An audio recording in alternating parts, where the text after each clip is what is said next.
Bonjour à tous, ravi de vous retrouver pour une nouvelle vidéo. Aujourd'hui je vous présente un nouveau format, format travaux, déco ou DIY si je puis dire. Aujourd'hui je vais vous présenter la fabrication d'une table industrielle fait maison. Je vais vous parler des coûts, du temps de fabrication et est-ce que ça vaut vraiment le coup de fabriquer soi-même une table industrielle. J'y réponds tout de suite dans cette nouvelle vidéo. Juste avant de passer à la suite, un petit bonus. Je vous propose une petite découverte de la table industrielle sous tous ses angles à travers une vidéo dynamique que vous allez voir tout de suite. Et juste après, je passe derrière l'écran pour vous expliquer et vous commenter la fabrication de cette table.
Et voilà, nous revoilà derrière l'écran. Donc on va commencer de suite avec le ponçage de la table. Donc comme je vous ai expliqué, je commence par le prix et après je vous explique le ponçage.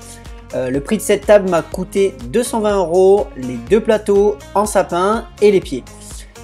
Concernant le ponçage, j'ai utilisé du grain 40 au grain 180. Donc je commence au plus gros pour décaper et ensuite je descends de plus en plus pour affiner le plateau et qu'il devienne doux.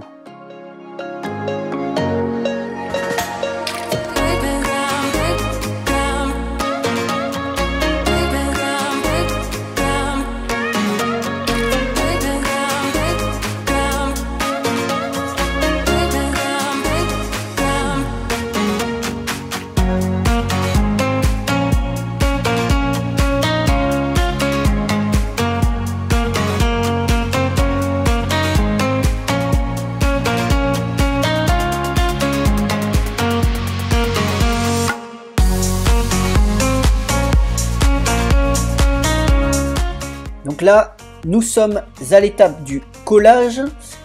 J'ai utilisé des tasseaux qui me restaient, que j'ai vissés sous le plateau pour les serrer entre eux lors du collage.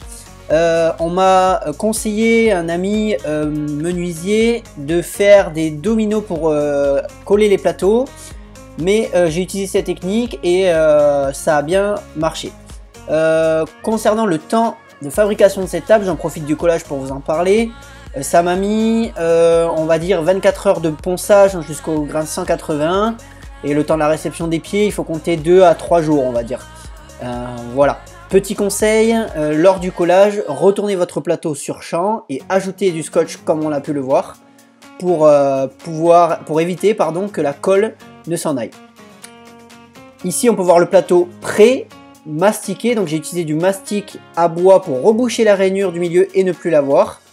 Et ensuite, j'ai reponcé au grain 180 pour affiner les angles et affiner le mastic qui a séché.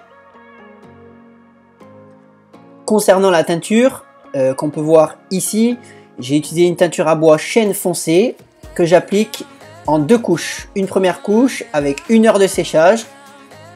À la suite, j'applique la deuxième couche et je laisse sécher 2 heures. On peut voir le résultat de la première couche.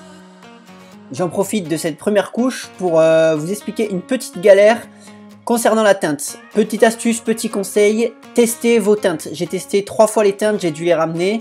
j'avais pas exactement la teinte qu'il me fallait pour en arriver à ce résultat.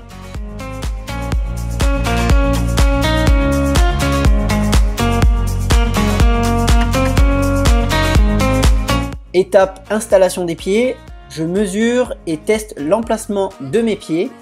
Je les positionne sur la table à plat pour voir où je vais les disposer. Et ensuite, je me trace le centre de chaque pied pour bien les centrer par rapport au plateau.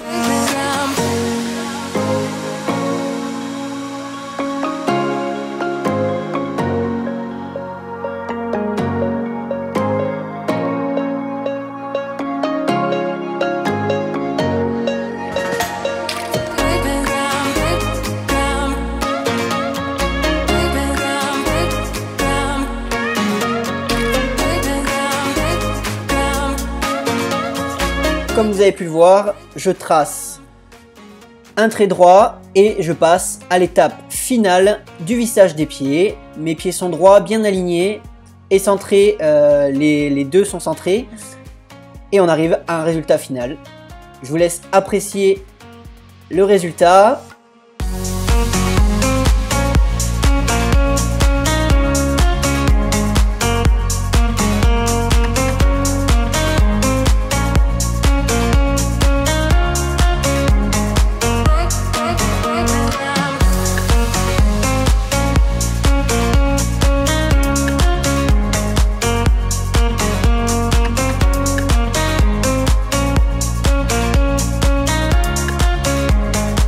Et voilà, cette nouvelle vidéo est terminée.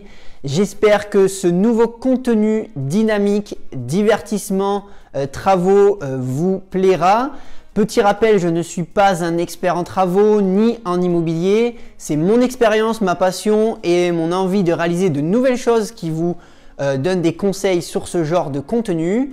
N'oubliez pas de liker, partager et vous abonner si tout ça vous plaît. Je vous mets en description les liens des matériaux que j'ai utilisés et je vous dis à plus pour de prochaines vidéos. Ciao!